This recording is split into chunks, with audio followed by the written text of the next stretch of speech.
اقدام حکومت جمهوری تاجیکستان اوید به انتشار و به همه اویله‌ها تقسیم نمودن اثر عالمشمول حکیم ابوالقاسم فردوسی شاهنامه قدم نوبتی در راه خودشناسی ملی ارزیابی می‌گردد.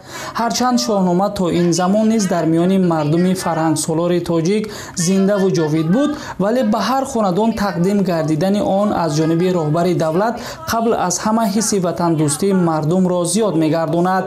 محفل شاهنامه‌خوانی در مؤسسه تحصیلات میانه عمومی رقم 4 شهر حصار این گفته‌ها را بار دیگر تصدیق می‌کند.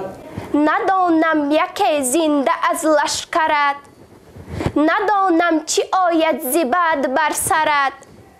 دریغ آیدم کینچونین یال سوفت، همه از پلنگان بباید نهفت.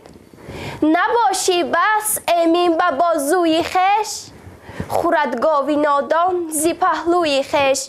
به فرمان شه چون بسیجد کار، برفت از جهان مادری شهریار. سیاوش زگاه اندر آمد چو دیو، برآورد به چرخ گردان غریو. وطن جامعه خسروی کرد چاک، به سر بر پراگند تاریک خاک. همه بود با سوگ مادر دیژم، همه کرد با جان شیرین ستم. قاسمزاده زلیخا در صنف دوم تحصیل میکند، اما زبان شاهنامه را خیلی دوست می‌دارد و با این اثر آشناست. او از دوست و دوگانه‌های نزدیکش دیده قهرمان‌های شاهنامه را خوبتر و بهتر می‌شناسد، چون که دلباخته شاهنامه است. همه بود یک ماه با درد و داغ، نمی جست یک دم زی اندوه فراغ.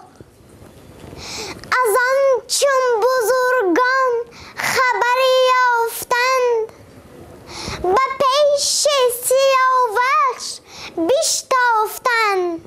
در این مؤسسه تعلیمی محفل شاهنامه‌خوانی هرچند آغاز کار است، ولی الکی نتیجه می‌دهد، زیرا برای اشتراک در محفل شاهنامه‌خوانی خوانندگان زیاد تلاش می‌کنند. آموزگاران مؤسسه می‌گویند با توجه به شوق و ذوق و حوصله زیاد خوانندگان شاهنامه‌خوانی را به محفل دائمی تبدیل داده‌اند تا همگان توانند در آن اشتراک نمایند و این محفل هم یک راه مؤثر تعلیم و تربیت نسل‌های نورس و جوان در روحیه دوست داشتن وطن میباشد.